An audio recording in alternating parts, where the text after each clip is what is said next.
मेरे भी चुनाव होते हैं, जब भी चुनाव होते हैं तो हर जो नेता है ऑपोजिशन का हो या रूलिंग पार्टी का हो, जो भी हो, वो काफ़ी बातें कह जाता है, भावावेश में कह जाते हैं, कई बातों में कह जाते हैं। हमारी तो सभी से ये गुजारिश है कि कभी भी चुनावों में मतदान के समय पे आप ना सैनिकों या अर्ध सैनिकों का मुद्दा कभी ना उठाएं, कभी भी उनकी शहादत या शहीदी के ऊपर किसी भी तरीके का प्रश्न ना उठाएं, क्योंकि वो तो अपना काम कर रहा है और परिवार वाले उसका सपोर्ट सिस्टम है और हम नागरिक भी उनको सपोर्ट करते हैं। और जो भी नेता चुनाव लड़ रहा है वो भी नागरिक है, तो उसकी गरिमा को बनाए रखें और उसको उसके बीच में जो हम कहते हैं ना माइक्रो लेवल क्वेश्चन ना पूछें कि ऐसा हुआ तो ऐसा क्यों नहीं हुआ, ऐसा।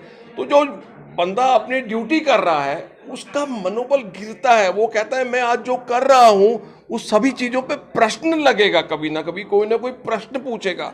तो उसका जो सीओ या उसका जो कमांडिंग ऑफिसर या उसका जो सूबेदार मेजर उसको कोई इंस्ट्रक्शन देता है तो वो सोचेगा कि इसका इम्पैक्ट क्या होगा, इसके बारे में तो लोग क्या बात करेंगे। तो मेरा सभी से गुजारिश है कि सैनिकों और पूर्व सैनिकों और अर्ध सैनिकों के बारे में कभी भी चुनाव में चर्चा कीजिए ही मत।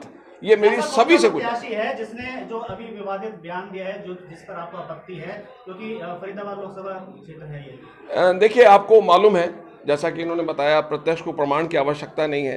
तो देखो, हमारे सभी माननीय हैं, हम तो पूर्व सैनिक हैं, सभी नागरिकों की दूसरे की जिस तरह से हम उनकी रिस्पेक्ट कर रहे हैं आपके माध्यम के थ्रू, उसी तरह से वो भी पूर्व सैनिकों की भी रिस्पेक्ट करें, सैनिकों की रिस्पेक्ट करें। मकसद है कि हम सैनिक जिन्होंने देश की सुरक्षा और अखंडता के लिए अपना पूरी जिंदगी अपने दांव पर लगा दी, किसके लिए? देश की भारत माँ की सुरक्षा के लिए।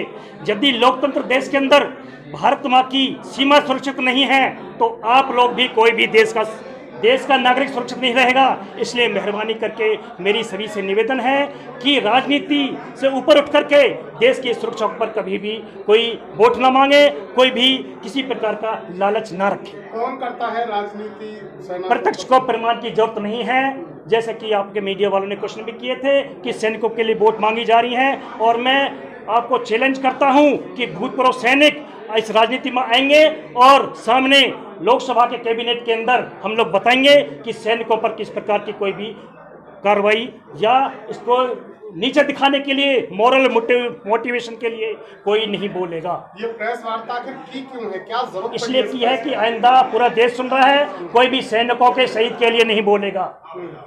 हमने देखा है कि अधिकतर, वरना पूरे सैनिक इकट्ठे हो जाएंगे। हमने देखा है कि अधिकतर बीजेपी के जो नेता है वो कहीं ना कहीं नहीं, आप बीजेपी का कांग्रेस का नाम मत लीजिए। मैं पूरे देश के उम्मीदवारों के लिए बोल रहा हूं जो देश की राजनीति को चलाते हैं और जो देश की सुरक्षा और अखंडता के लिए हम सैनिक हैं। हम कहते हैं कि देश हमारा है। यदि आप सब लोग बोलोगे कि देश हमारा है तो देश के लिए लड़ो, राजनीति मत करो देश